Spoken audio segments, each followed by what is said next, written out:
बिस्मिल्लाहिर्रहमानिर्रहीम। आज हम क्लास 10 चैप्टर नंबर 13 इलेक्ट्रोस्टैटिक का न्यूमेरिकल नंबर 11 करेंगे। न्यूमेरिकल हमें दिया गया है बुक में। न्यूमेरिकल हम पढ़ते हैं कि 3 capacitor having values 2.2 microfarad, 5.6 microfarad and 8.2 microfarad are connected in parallel with a 6 volt, यानी 3 कैपेसिटर जिसके पास ये वैल्यूज़ होती हैं और ये पैरेलल कनेक्ट है 6 वोल्ट बैटरी के साथ। कैलकुलेट हम लोगों ने क्या करना है, इसका एक्विवेलेंट कैपेसिटेंस यानी तीनों कैपेसिटर्स का एक होकर हम लोगों ने फाइंड आउट करना है और पोटेंशियल डिफरेंस हम लोगों ने फाइंड आउट करना है। तीसरी चीज़ है charge stored in each capacitor, जो हर कैपेसिटर में चार्ज स्टोर हुई है वो हम लोगों ने फाइंड आउट करना है। तो मैंने पिछली वीडियो में भी आप लोगों को बताया था कि पैरेलल का ये कॉन्सेप्ट होता है कि पैरेलल इस तरह होता है।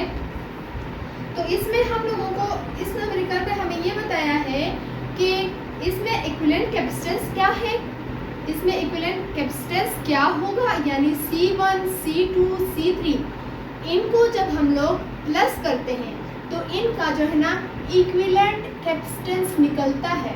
इसका मतलब ये है, इक्विवेलेंट कैपेसिटेंस का मतलब ये है कि C1 plus C2 plus C3 इन तीनों कैपेसिटर्स का मिला के हमारे पास इक्विवेलेंट कैपेसिटेंस बनता है।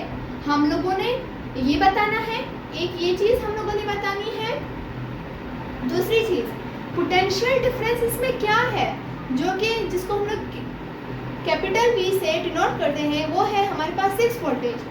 पोटेंशियल डिफरेंस हमें पता है कि वो 6 वोल्ट है, क्योंकि जो बैटरी है ना वो तमाम कैपेसिटर्स को एक ही वोल्ट प्रोवाइड कर रही है, जो कि 6 वोल्ट है।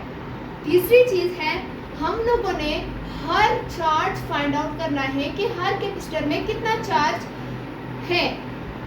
यहाँ पर 3 कैपेसिटर्स हैं तो इसके साथ 3 ही चार्जेस होंगे। हम लोगों को अगर 3 कैपेसिटर्स दिए गए हैं तो इसका मतलब है हम लोगों ने हर एक चार्जेस को अलग अलग फाइंड आउट करना है।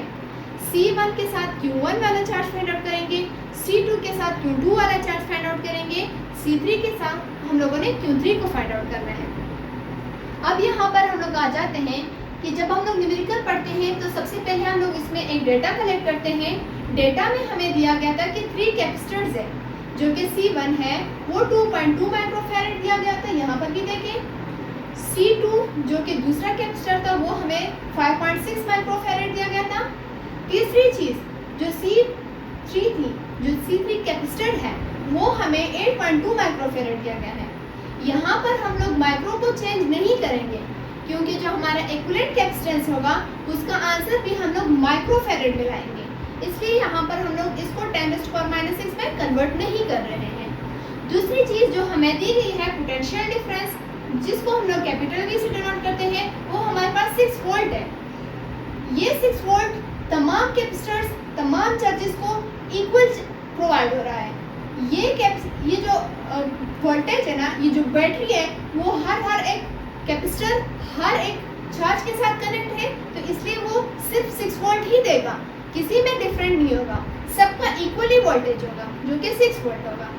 तीसरी चीज़ जो ये है कि हम लोगों ने इक्विवेलेंट कैपेसिटेंस फाइंड आउट करना है। इक्विवेलेंट कैपेसिटेंस का मैंने आप लोगों को बताया कि इक्विवेलेंट कैपेसिटेंस का फार्मूला क्या होता है, क्योंकि ये पैरेलल में ना, इधर न्यूमेरिकल में पैरेलल कैपेसिटेंस की बात हो रही है कि इक्विवेलेंट कैपेसिटेंस ऑफ पैरेलल क्या है।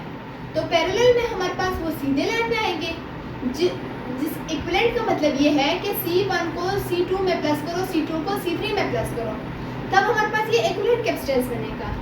दूसरी चीज़ जो पोटेंशियल डिफरेंस है वो हमें पता है, वो हर कैपेसिटर का जो है ना 6 वोल्ट है, हर कैपेसिटर का एक ही है।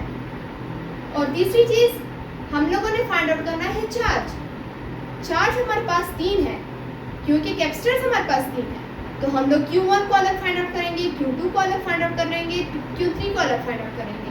हमें पता है कि इसका जो फार्मूला है वो है Q = CV। अब इसको हम लोग कैसे फाइंड आउट करेंगे, क्योंकि हमारे पास 3 चार्जेस हैं, तो यहाँ पर आएगा Q1 C1, Q2 = C2V, Q3 = C3V। इस तरह हम लोग इसको फाइंड आउट करेंगे। तो मैं इसको रेस करती हूँ और इसको फर्दर सॉल्व करती हूँ ताकि आप लोगों को और भी समझ आ जाए और इसका आंसर आ जाए। पर हम लोग लिख लेते हैं, ये जो C है वो है इक्विवेलेंट कैपेसिटेंस। C1 की वैल्यू है हमारे पास 2 पॉइंट, C1 की वैल्यू है हमारे पास 2.2 माइक्रोफैरेड। C2 की वैल्यू है हमारे पास 5.6 माइक्रोफैरेड। C3 की वैल्यू है हमारे पास 8.2 माइक्रोफैरेड। अब इन तीनों को हम लोगों ने आपस में प्लस करना है। प्लस हम कैसे करेंगे? कैलकुलेटर के जरिए 2.2 प्लस 5.6 प्लस 8.2, हमारे पास आंसर आ जाएगा 16। यानी इसमें जो इक्विवेलेंट कैपेसिटेंस है वो है 16 माइक्रोफैरेड। 16 माइक्रोफैरेड जो इक्विवेलेंट कैपेसिटेंस है हमारे पास वो है 16 माइक्रोफैरेड, जो कि हमारा पहला ऑप्शन था। दूसरा ऑप्शन है potential difference. Potential difference each capacitor का 6 वोल्ट ही है, जो कि हमें दिया भी गया था न्यूमेरिकल में। थर्ड पॉइंट क्या है? थर्ड ये है कि Q1 को अगर आप फाइंड आउट कर रही हैं तो इसके साथ इसका जो फार्मूला होगा वो Q1 = C1V बनेगा। C1 हमारे पास है 2.2 माइक्रोफैरेड मल्टीप्लाई बाय 6 वोल्ट। इसको हम लोग मल्टीप्लाई करेंगे तो हमारे पास आंसर आएगा 2.2 मल्टीप्लाई बाय 6 = 13.2। तो हम लिखेंगे Q1 हमारे पास जो है ना 13.2 कूलम आया, क्योंकि जो चार्ज का जो SI यूनिट है वो है कूलम और यहाँ पर माइक्रो भी था तो यहाँ पर माइक्रो कूलम आएगा। यानी जो Q1 है उसकी वैल्यू 13.2 माइक्रो कूलम आएगी। दूसरा है Q2 = C2V।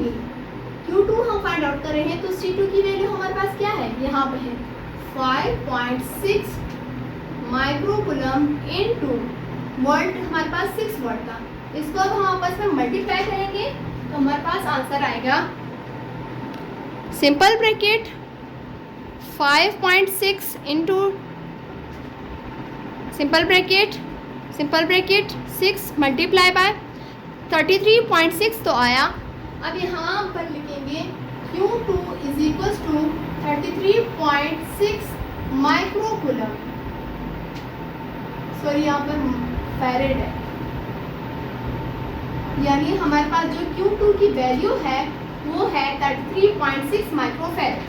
अब हम लोगों ने Q3 को फाइंड आउट करना है। Q3 की वैल्यू हमारे पास होगी Q3 = C3 वोल्ट।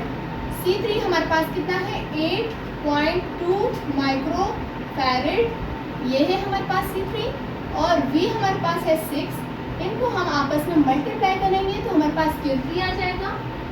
मल्टीप्लाई कैसे करेंगे? Simple bracket 8.2 simple bracket 6 simple bracket, हमारे पास आंसर आ जाएगा 49.2, जो कि होगा 49.2 माइक्रो कूलम। कूलम जो है ना चार्ज का यूनिट है, तो हमारे पास जो Q3 है वो 49.2 माइक्रो कूलम आएगा।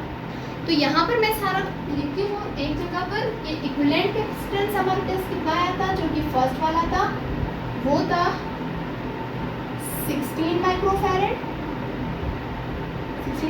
आया था। दूसरी चीज़ जो पोटेंशियल डिफरेंस था वो 6 वोल्ट आया हुआ था। और तीसरी चीज़ जिसमें Q1 था वो जो है ना हमारे पास 13.2 माइक्रोफैरेड के बराबर आया। और जो Q2 था वो 33.6 माइक्रोफैरेड के बराबर आया, सॉरी यहाँ पे कूलम है। और जो Q3 था वो 49.2 माइक्रो कूलम के बराबर। तो इस तरह जो हमारा न्यूमेरिकल नंबर 11 है वो भी कंप्लीट हो गया।